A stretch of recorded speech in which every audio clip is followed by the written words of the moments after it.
What up, Fight World? It's your boy Ego, and I'm back with some more boxing. So, the word on the street is they're trying to make Yuriorkis Gamboa versus Juan Carlos Burgos.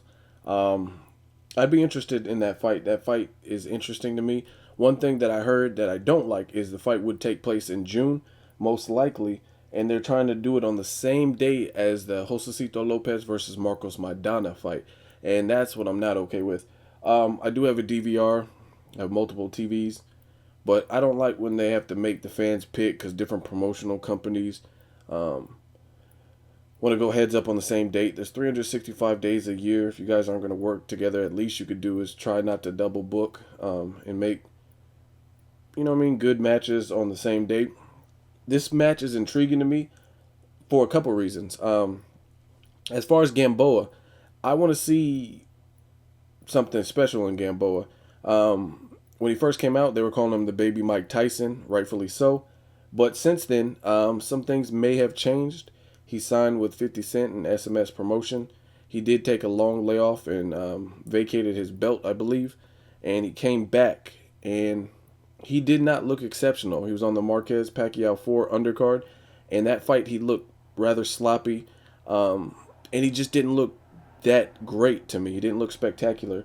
So could it be ring rust? Yes. So this fight will answer some questions because in front of him, Juan Carlos Burgos is an opponent with heart, and he does have some advantages. Definitely in terms of power and speed, Gamboa would take those advantages.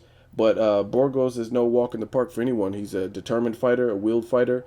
On his last fight, I think he should have beat Martinez. I thought that was a clear and concise victory for Burgos, and then the judges scored it completely different. I even commented on that on one of my previous videos. I forgot what undercard fight that was on or what the headlining event was. But either way, I thought Burgos should have won. He definitely should have won that fight. That's all I could say. And I'd be anxious to see this. This guy is like, I think he's about 5'10". We all know Gamboa is short, so that could pose some problems. So it's an interesting matchup. Some people are saying that Gamboa can't get fights because nobody wants to fight him. Me personally, I think part of that reason is SMS promotions. He's with 50 Cent, and as you guys know, 50 Cent doesn't really have a stable.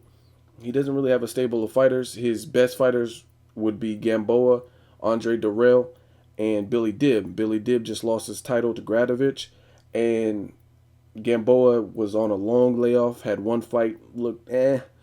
And as far as Durrell, I haven't really heard him make much noise at all. I mean, actually, the last time I seen Durrell, it was in 50 Cent's video with Eminem. That's how long. But as far as boxing, I haven't seen Andre Durrell since, I don't even know. So as far as 50 stable, he doesn't really have anyone, and he doesn't really have a great working relationship with Golden Boy, and him and Floyd Mayweather had their falling out or whatever. I don't think they've ever patched that up. So realistically, he can only work with Top Rank and DeBella and a couple of other ones. But as far as Golden Boy and Mayweather Promotions, as of right now, it looks like it's out of the question. I think he would want to expand and be able to have working relationships with all those guys. But as of right now, I don't think they have really a solid working relationship. So as far as Broner fight in Gamboa, I would love to see that. That would be an awesome fight, an entertaining fight, and it would really show you what each fighter is made of. We all know what both fighter possesses, their strengths and their weaknesses. So I think that'd be a hell of a matchup, and I'd be anxious to see it. But will we see it anytime in the future? I'm not sure, based on the promotional Cold War or whatever. Um, Other opponents for Gamboa, possibly Mikey Garcia or Gary Russell Jr. at some point.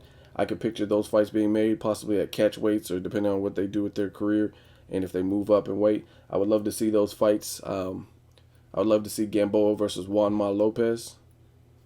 That's just my personal taste. So Broner, Juanma Lopez, Mikey Garcia, or Gary Russell Jr. would all be good future fights to me. They were talking about making the Timothy Bradley fight at one point. Um, I just see that being a dumb fight. I said that in the initial video. I don't really see that being it'd be a fight I would watch just because it's unusual, but I don't really see the point why Gamboa would jump up like that to fight Timothy Bradley. I think it's more one-sided. I think Timothy Bradley does less for his career by beating Gamboa just because he's jumping up in weight. And anytime you deal with catch weights or people jumping up, you're always going to have some fans who are just like, oh, the only reason he won is because he was at a catch weight, or the only reason he won is because he jumped up in weight. So, as far as Timothy Bradley, I think he's better off fighting guys closer to his weight already, as opposed to Gamboa. That's my personal opinion. Let me know what you guys think. Juan Carlos Burgos versus Yuriorkis Gamboa. Is that an entertaining match? Who wins? I'd be anxious to see that, but if it comes down to watching one first, I would definitely watch Josecito and Maidana's fight. That would be my priority, and then this would be secondary. So let me know what you guys think. Leave a comment. As always, hate, comment, or subscribe. Till next videos, Ego, signing off.